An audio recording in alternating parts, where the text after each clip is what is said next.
Hey everyone, I'm your host Anthony. We do content like this weekly, so hit the subscribe button and ring the bell to get notified. If you want more content like this, click the like button and please leave a comment.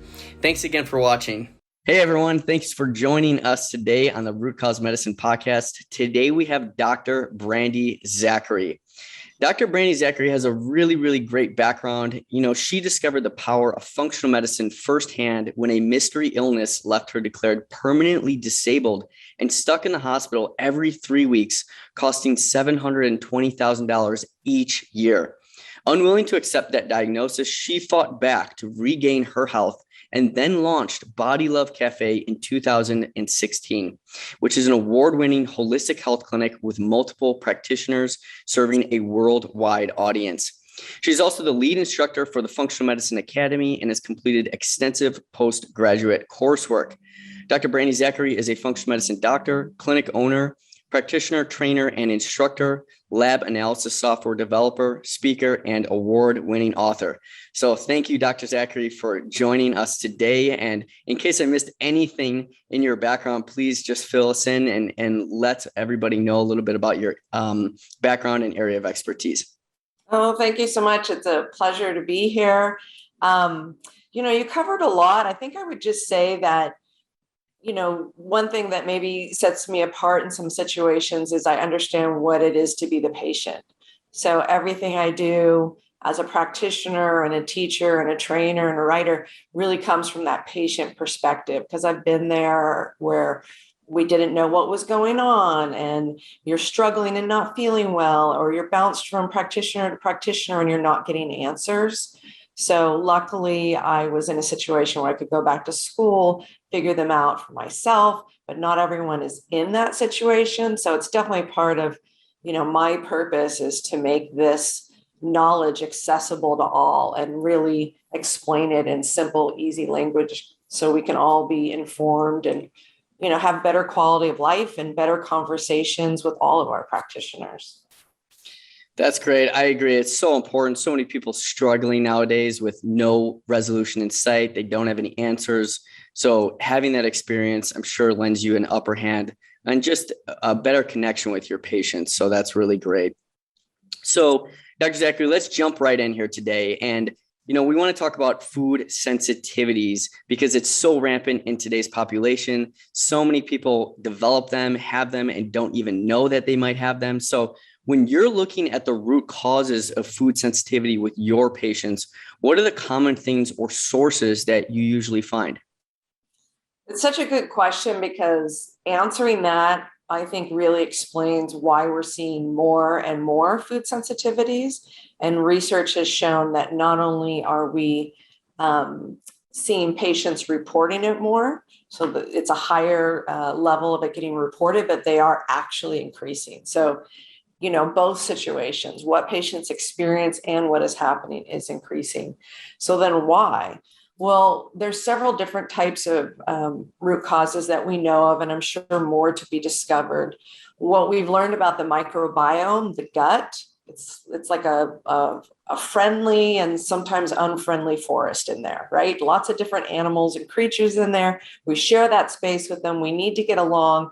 And our gut not only has changed over the years, but we actually see with studies on migrants and immigrants that when they come to their new country, there's negative changes in their gut. So environment plays a very real impact. They had more diversity, better gut, less allergies and food sensitivities in their home country versus when they come to their new adopted country, particularly this Western diet. So environment, a change in our food, less exposure to food diversity, a change in our food supply, more processed food, less like organic is not a term we always had to have. Everything used to be organic. It was just called farming. But now we have to differentiate. And so our farming practices have changed. There's less nutrition in our food. We also have an increased exposure into pesticides and some toxins. Not only is the load and exposure getting higher, but some of them did not even used to exist. And now we're seeing and learning the impact it has on our body. So that's sort of the environmental aspect. The other thing that's happening on the inside is that we're getting more immune activation. We're getting more negative bacteria and overgrowth that release toxins and damage our gut. So then what's in our gut, which is normally, this tube that goes in our body, we think of, we put something in our mouth and it goes in our body, and that's partly true. But from top to bottom, it's still sort of this outside tube, and then it has to get across the tube. Think of it like a skin line. It has to get across that tube into our bloodstream.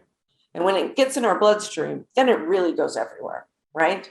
So things are getting in our bloodstream and becoming systemic all over our body that we used to not be exposed to in the past. And we have an increased immune activity, more autoimmune conditions, poor digestion, changes in hormones. So the list as to why gets longer and longer. But for a lot of the public, it seems baffling, especially if they start noticing their food sensitivities later, like in their 30s, because they'll often say, well, I don't understand. I used to eat this all the time and I was fine. Why is it a problem now?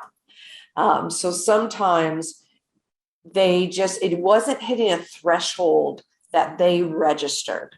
And it just had to be layered, one thing after another. There was finally a tipping point and they noticed it, but it was actually building over the time. And just, I know there's so much we want to talk about, but just one quick example. I was thinking of a patient who we did an allergy test, and she had so many serious allergies. And within the same breath, she said, this is impossible. I think I would know if I was allergic to this, because I have no symptoms, but I do always itch. And I have itched my whole life to the point where when I scratch myself, I get welts. And I said, well, itching is a sign of allergies. And, why don't we just try maybe a diet without a few of these foods? And then after about 4 to 6 weeks, not only was the itching gone for the first time in their lives, but sleep was better, hormone changes, weight coming off, mood improved, things they weren't complaining about because they had always felt that way. So in their mind, there weren't any symptoms. So it wasn't until it was gone that they noticed. So sort of a long answer, but there's a lot going on there and a lot of really good evidence and more coming all the time.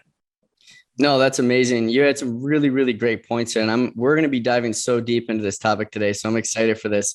But as you mentioned, I always like to joke, we're one big walking donut, from in terms of your digestive tract and where it spans from, literally the mouth of the anus. It's just one big tube. And there's so much that goes on in so many different areas that influence another.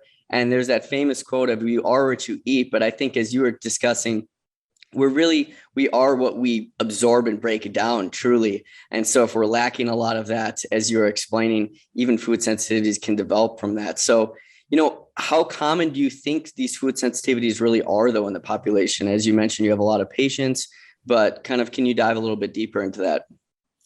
When you're a functional medicine practitioner, which can be a lot of different licenses, MD, DC, DO, naturopath, it really describes a type of care, right? But when you're a functional medicine practitioner, it may look like everyone is coming in because you're definitely seeing a certain population, people with problems. If you take a very conservative medical agency like Mayo Clinic, they're still going to describe it as very common. And they're going to say 3 million plus cases in the US. You start looking at other research, they're going to surmise it could be 20% of the population or more.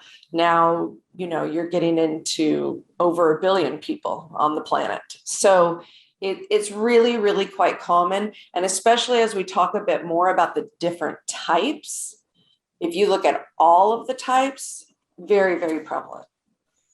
Amazing. No, thank you for that. And that's leading to my next question for you, which isn't there a difference between a food sensitivity and a food allergy? Can you kind of go down that line for everybody so that they understand that? Yes, this is good. And it also really starts to lean towards, even when we talk about testing, what do you test for? So a food allergy. So there were two British gentlemen, researchers. They classified like four classic allergies, right? The first three were all immediate response, types 1, 2, and 3. And then the fourth one was a delayed. And then each of them had a different part of the immune system they activated. A lot of times people think of just type 1, which is an anaphylactic response, right? Someone eats a peanut, their throat starts closing down, they need an EpiPen. Those used to be not that common. Even those types of allergies are becoming more common, but there's so many other types. And the part of the immune system that activates that system, IgE, immunoglobulin E, is also more common than people realize, even the natural health providers, because if they don't test for it, they don't see it, because a lot of people can have that IgE response, but they're not anaphylactic. It shows up in a different way. They don't have to rush to an emergency room, but they are activating that part of the immune system.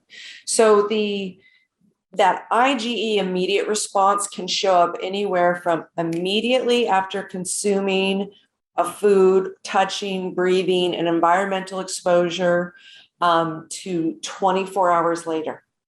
So immediate to 24 hours. These delayed responses, which use different parts of the immune system, IgG, for example, this is a different type of immunoglobulin, or the complement system. We could talk a bit about that. Those can happen anywhere from 30 minutes after eating up to 4 days later. Sometimes even a little longer. It depends on the uniqueness of someone.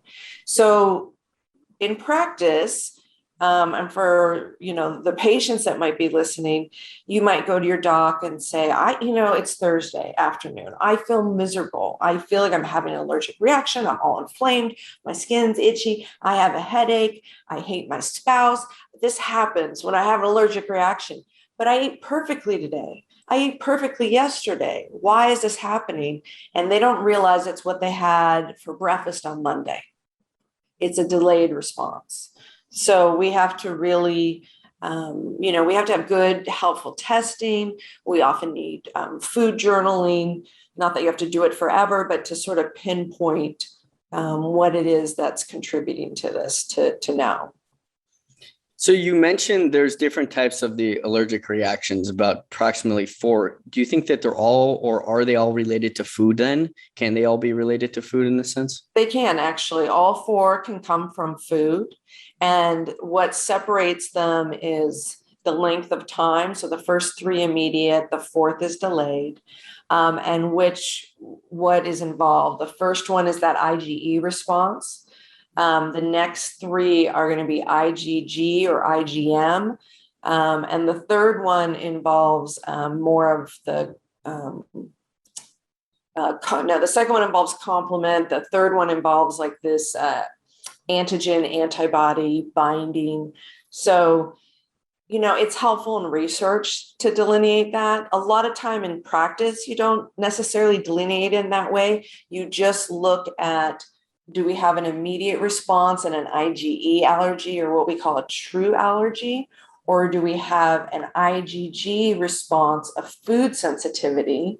And in that food sensitivity box, we have IgG, IgG4, and we have complement, like C3D. So there's more components in that food sensitivity box. And some people only activate one component, and some people are just lucky enough, they're hitting all of them. And they're just activating the whole system. So then it becomes a really highly allergenic food for them, because they're pushing all of those buttons. And can I just say something about IG4 real quick? IgG4, is that okay? Of course. Okay, so not everyone hears about IgG4, but if you've ever heard about going to see an allergist and getting shots, allergy shots, some people might do that. They might do it because they're allergic to grass, an environmental allergy, or they might do it because they're allergic to eggs, a food allergy. And this is supposed to be for an IgE response, a true allergy response. And they may go and get shots for weeks to months or even years. For some people, it works, for some, it doesn't. But the mechanism they're trying to do is what's called desensitization. So, trying to get the body to be less sensitive to this response. And what they're doing is, let's say it was, egg. They're giving a little bit of that each time, and they're trying to build up this IgG4 response. That's what they're trying to do. And it's this very tight little width that they can build it up. If they build it up enough, what IgG4 will do is it will help block that immune response to IgE. So it helps block that anaphylactic response or that serious allergy response. But at the same time, if IgG4 gets too high, you have an entire host of problems all on their own from IgG4 that's too high. So just another interesting concept there. And the body does it on its own. You don't have to have allergy shots. If you were allergic to peanuts and your body's trying to lessen that impact, it uses the same mechanism. And actually, I don't know if we're going to get into this or not, but Rupa has an amazing test, my favorite, that looks at all of these markers. So you can see IgE, true food allergies. You can see IgG4, and if the body is blocking its own allergic response, or if that IgG4 is too high, then you see other food sensitivities like IgG and C3D complement. And the reason I mention that, a lot of allergy tests out there, I think, are inferior. They only do IgG, and I think that's just not sufficient for so many reasons. We can get into if you want. But the C3D, this complement, if that gets higher, just even a little bit, what it does is it increases that IgG response by 1,000 to 10,000 times. So it makes it such a bigger hit. So I love a test that shows all of it. That's amazing. I don't think a lot of people know those finer details on complement versus IgG in general. So for those that are listening that don't understand some of the, or have a background in some of this, can you break down for us, Dr. Zachary, a little bit more for when it comes to this laboratory testing, is the best thing to test the allergies or sensitivities or both? Sounds like it was both, but can you give us a little bit more background on that on kind of a macro level, I think? Yeah. So a lot of times if you go to your medical allergist, they're only going to test for a true allergy. And that can be helpful to know, but it has its limits. You miss a lot of these food sensitivities. So you might get told you're fine, but you feel miserable. Also, some people are so sensitive, like you get a scratch test done, they react to water. Now, water is supposed to be the control. You're not supposed to be reacting to the water. And at that point, the doc is often saying, well, I just think you're depressed and you need an antidepressant. Like, this must be in your head. So those are sort of, best and worst case scenarios, but it's just a piece of the picture. And then if you go to some practitioners, they may only give you IgG. And again, it's just a piece of the picture. It's one type of a food sensitivity. And the reason I think that's not sufficient is because, first of all, we can impact it. So if you haven't done any work on your gut and your digestion and you get one of those tests, you might think, oh my goodness, I can't eat mushrooms forever. Well, that's not necessarily the case. Have we done any work or not? And so some people, I think, get that test maybe earlier than they need to. And again, just a piece of the picture. So that's why on one page, this is one of my favorite tests, one page, I want to see the true allergy. I want to see how the body's responding. I want to see the different types of food sensitivities.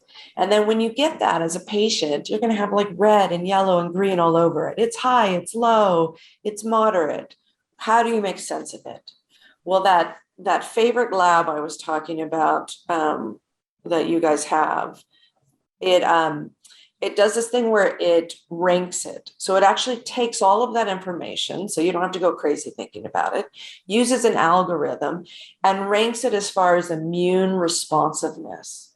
So you don't have to break out a calculator and get your college kid who's taking calculus and, figure it out.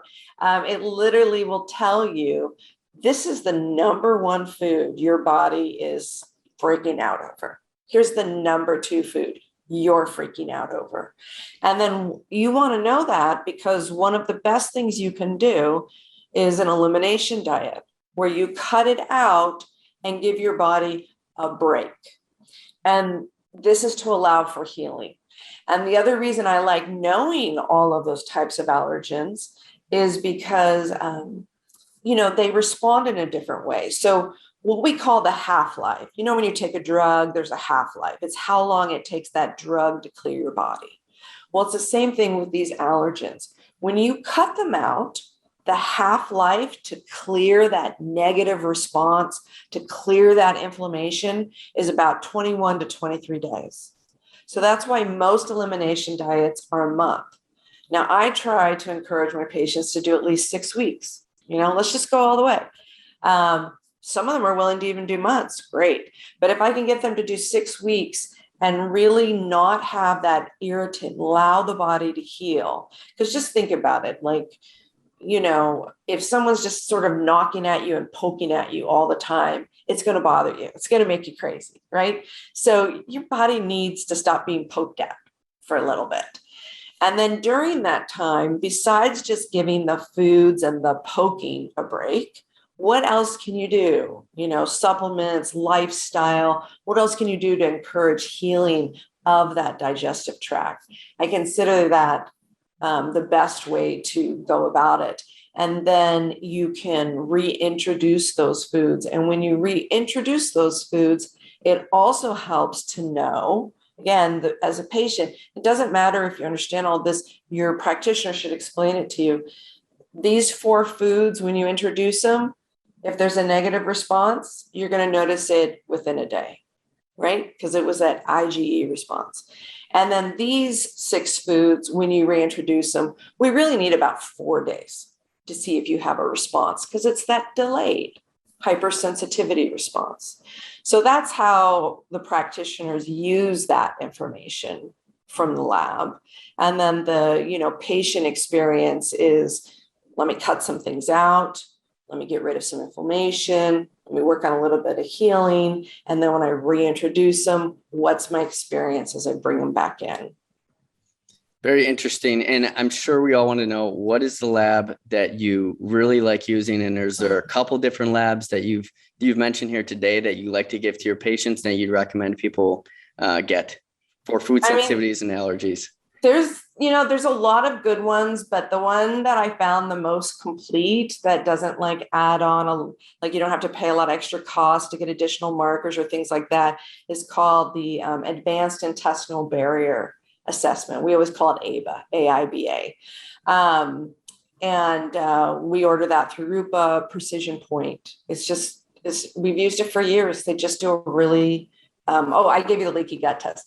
I usually get them together. Allergy 88 is their food sensitivity. So they're 2 separate labs, but I often order both. So Allergy 88 is the one that will show all the allergy markers. And the AIBA that I mentioned, that's the one that will show what in your bloodstream, what's getting across. Are you having high histamine? Are you having a lot of lipopolysaccharides, which is a toxin from bacteria? So when I talked about things getting across the gut and in the whole body, that's the test that shows it. So you don't have to get both. We just tend to pair them a lot. But if you want just the food markers, Allergy 88, and if you want to add the leaky gut, the intestinal barrier, That's the ABA test, Advanced Intestinal Barrier Assessment. I love it when I get both. So I don't think many people have heard the term or know what the term is, and probably sounds a little bit freaky to most, but what is leaky gut? Can you please explain that for everyone? Sure. It's a lay term, and it used to be, oh my gosh, leaky gut, that doesn't exist. What is that term? Now it's been around for a decade or more. You'll actually see it in research. It's so much smoother than saying intestinal hyperpermeability, leaky gut makes sense. But that long tube we're talking about, in some areas, it's supposed to be a little leaky because that's how your food and nutrients get across. But if it's too leaky, you don't have a good barrier, things are getting across that aren't necessarily fully digested. They're not broken down as well, or there's other things getting across that shouldn't.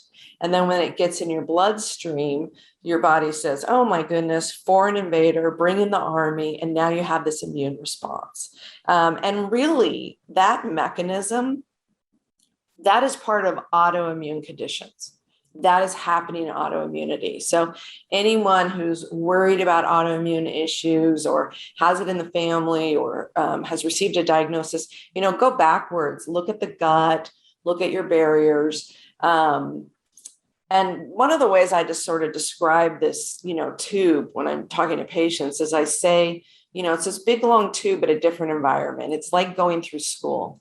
You have a kid that they go to kindergarten, elementary, junior high, high school, college, same kid, but as they go through school, the environment's dramatically different at each stage.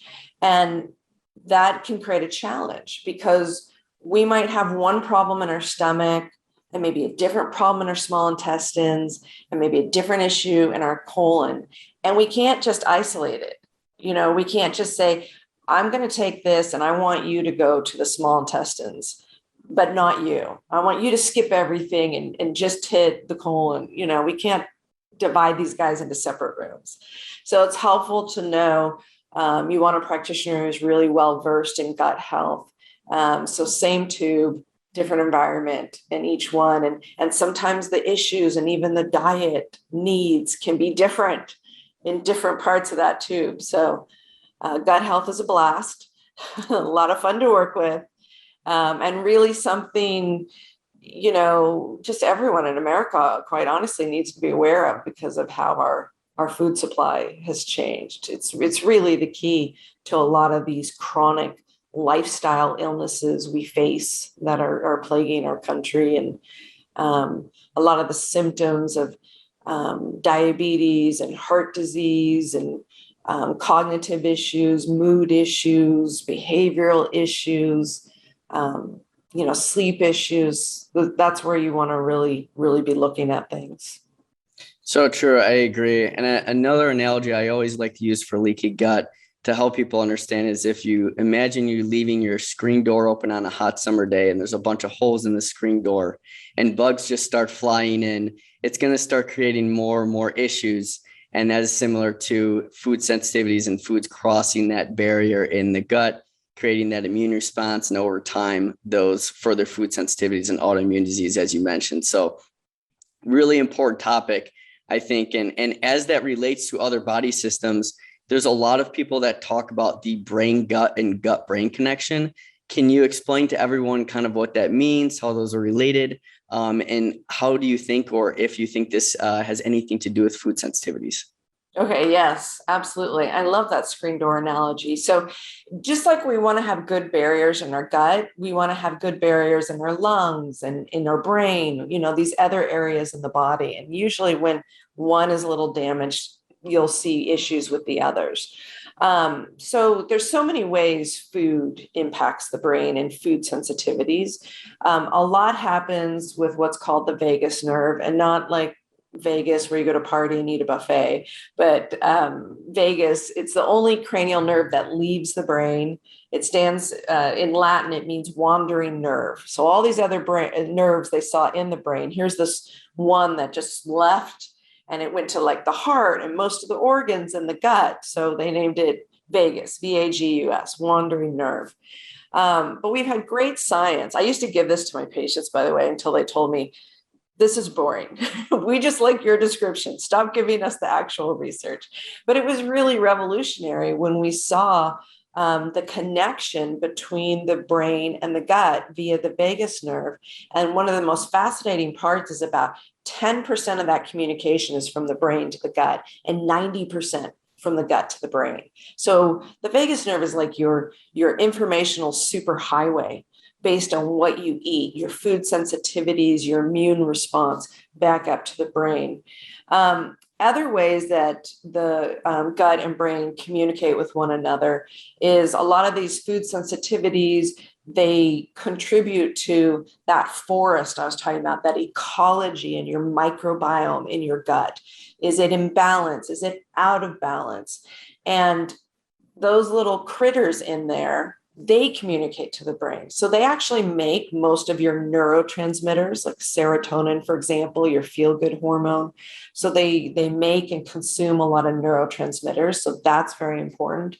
Brain impact there. They also impact hormones. So hormones are a term for glands that secrete a chemical that travel to other parts of your body. I describe it like Gmail. It's like an instant response. Hormones are fast. Every part of the body is important, but when you have hormone issues, like, you feel it, you notice it. And so what you eat and in your gut will also impact how your hormones are signaling. Are they high? Are they low? Are they absent? Are they, misfiring? Are they overproducing? Those types of things. And then some of this bacteria that's in your gut, I said they release a toxin, what's called a lipopolysaccharide, LPS. And there's always some in our bloodstream, but if it starts getting higher, all right, the body is irritated. Now it's in that immune state.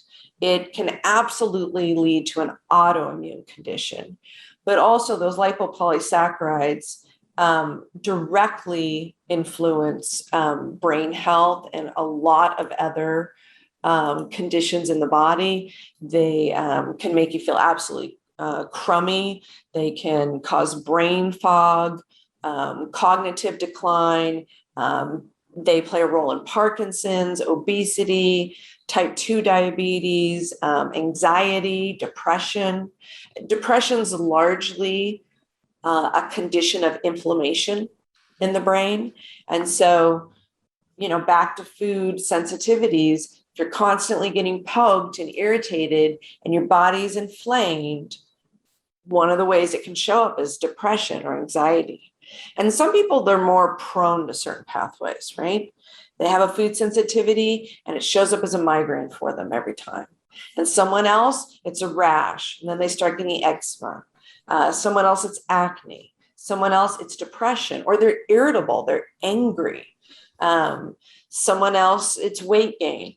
So, some people have certain pathways based on, who they are, their genetics, maybe previous injuries they've had, other conditions they have. But the big sword in the body causing so many of the problems is, inflammation. And these food sensitivities, what's happening with the gut, how it communicates with the brain, inflammation is one of the key drivers. Very interesting. And I think a lot of people hear that term inflammation today, and there's a couple different types of inflammation. Obviously, if you can explain that so that people understand a little bit, and how that relates also to, why you need to be retesting for these food sensitivities and how long after you get that initial test should you retest again, because as you understand that. Okay, so inflammation, that's part of the Western diet. We are just more inflamed in general. So if you can, find out what your food sensitivities and allergies are, do you have leaky gut or not? And drive down this inflammation. That's why you feel a world different. It's just amazing what happens. So driving down inflammation in general is good. Now, inflammation is also a response, like you sprain your ankle. It has a purpose, right? So the inflammatory response as a whole isn't a bad one. It's just that we overdo it, right? America, go big or go home. And we do it in our bodies too. So there's a couple things that happen with inflammation. One is when inflammation happens, it can actually be what's called, you say your SOL. It's a space occupying lesion. So even like, let's say a little pimple, you get a pimple like on your forehead, you don't have as much padding as if you got it like on a fleshy part of your skin. And a tiny little pimple, you're surprised. Why does it hurt so much? Well, there's not as much space there. Inflammation is occurring, and these chemicals are coming in, and it's taking up space. It's irritating nerve endings, and it hurts. So part of it is a physical, structural issue. But then also the chemicals that are coming in to provide that inflammation can be quite noxious and irritating themselves. So then you've got a chemical form of inflammation. And we talked about histamine. Histamine is one of the markers on that leaky gut test that we get all the time. And histamine plays a role in the body. You wouldn't want to not have any histamine. But again, too high a histamine, we're getting allergenic. We have a runny nose. We're getting rashes. Even histamine, the impact on other organs and in the brain, even in the gut, when you eat a food to begin with, and the impact of histamine and the role it plays with stomach acid. So too high of histamine is a problem. So, that's sort of the basics of inflammation is it's a broad sword in the body. Anytime the body is unhappy, it's often using inflammation to shout out, I'm unhappy, I'm unhappy, I'm unhappy. And there's like a structural component and a chemical component. And then what we have to do to clean it up in the body is the immune system gets involved. And that's a good mechanism. However, you shouldn't be launching your immune system in response to food. And that's the biggest thing I think that the food sensitivity and allergy tests really confirm is, hey, you ate an apple and now we had an immune response. We need to deal with that because you should not have an immune response to an apple. So, and we want to save our immune system too. It's like our army. We don't need to wear it out. And especially those who have an immunodeficiency, or some type of lower or challenged immune issue, if they're constantly launching their weaker or lesser or tired out army in response to food, where is it going to be and how is it going to respond when it hits a virus or a bacterial infection or something where it's really supposed to hop into action? So true, especially in today's day and age. It's an important point that Dr. Zachary just made. We don't want to wear out our immune system. So really, really important there. Thank you for mentioning that for everybody listening. So Dr. Brandy, what do you think the future of food sensitivity treatments look like? The actual treatments? We don't have a magic pill or anything that you can just take and not be food sensitive anymore. So that's part of why the true experts in that really are those docs practicing functional medicine, because it's a functional condition. There's so many gates to it. Think of it like dominoes. We can't pick out one piece. You have to deal with the food going in. You have to deal with digestion. You have to deal with those barriers. And then you have to deal with what's happening in your blood and the immune response. You have to deal with all of it. So yeah, we just don't have something simple to wrap it up.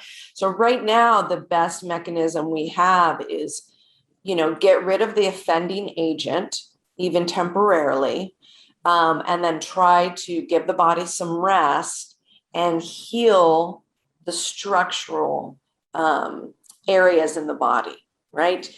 Improve digestion. As far as in making that better down the road, if we can make our food supply better, great. That's a big ask. So I don't think you're going to see a massive change there, because what you tend to see with policy is more people needing food. And then that just goes into more processed food and needing a shelf life and having to get it to people. That doesn't help produce less allergenic food. So I don't see improvement headed in that direction. We do have, new and emerging research on our gut bacteria. So things we could do to improve the gut bacteria will help. And we can do things like prebiotics and probiotics when they're indicated. But yeah, I don't, there's not a surgery for it. There's just not a magic button in that way. You really have to hit it at a couple levels, but the testing is key. And that's the one area that has improved dramatically over the last few decades. So it used to be, you only saw one of these markers. And then maybe we introduced this other new marker. But these tests I'm describing, where you see all these markers and you can see the impact in the body, that's where you see our best improvement and the newest science. That stuff keeps getting better and better. Completely agree. The landscape is changing and it's ever changing now, which is amazing. We always need to remember there's so much new literature and research coming out in these areas of healthcare. So it's very fascinating. This is such a huge topic of food sensitivities, and you've given us some awesome information today. But if you could give one tip to somebody listening right now who's dealing with food sensitivity issues, some of the symptoms you mentioned of whether their skin is itchy or they're having digestive issues or some of those additional things that you mentioned, and feel free to talk about those even further. What would it be? What would that one tip be for somebody? Well, ideally don't go it alone. And I know for some people that's not possible. So I will give you one tip if you have to, but ideally don't go it alone, because it takes years of decades of study to really figure this all out. And there's nothing more frustrating than to, go to Dr. Google, get a little piece of an answer, you try it, it doesn't quite work. And it's a very discouraging experience. So honestly, working with a good practitioner who understands it, has good quality tests, retesting, you're going to be well held and carried through it. I think that's the best tip. If someone feels like they need somewhere to start and, they need something today, they either can't get to a practitioner or they have to wait a month before they can get in or something, then usually an elimination diet, like sort of a general one, can be safe, where you're cutting out the top allergens and giving your body a little bit of rest. Just don't be surprised if you feel somewhat better, but it doesn't do everything, because the test is what shows you your customized elimination diet. Whereas if you just Google elimination diet, it's going to say, all right, cut out these top 7 allergens. And they pick the most common ones. It can be helpful. It's just not going to be unique to you, right? Someone might cut out eggs and they don't have a problem with eggs, but it was chicken, and who knew? Because most people are fine with chicken. And the only way you know is when you test. So true. And as you said, if you're allergic to water, we got a big deal though. We got an issue going on. And it happens, but we can help those people. Seriously, like some people have mast cell activation syndrome. There's some really highly allergic, highly sensitive people. It's very discouraging for them, but hope is not lost. There's a lot that can be done. And these foods you cut out, you're not going to have to cut them all out forever. You might have some that are true allergens, and then they're off the plate and you feel so good, you don't really care. But a lot of the food sensitivities, you do the work, give your body a break and some healing, you can bring them back in later. Dr. Zachary, thank you so much for all your information today that you've given everybody. You had some really, really good insight and points onto the brain-gut connection. You talked about leaky gut, and you gave us some really, really good tangible and actionable items today for people that are dealing with food sensitivity. So thank you again so much for jumping on here today with us at Rupa Health, and we hope to see you next time. All right. Thank you. My pleasure.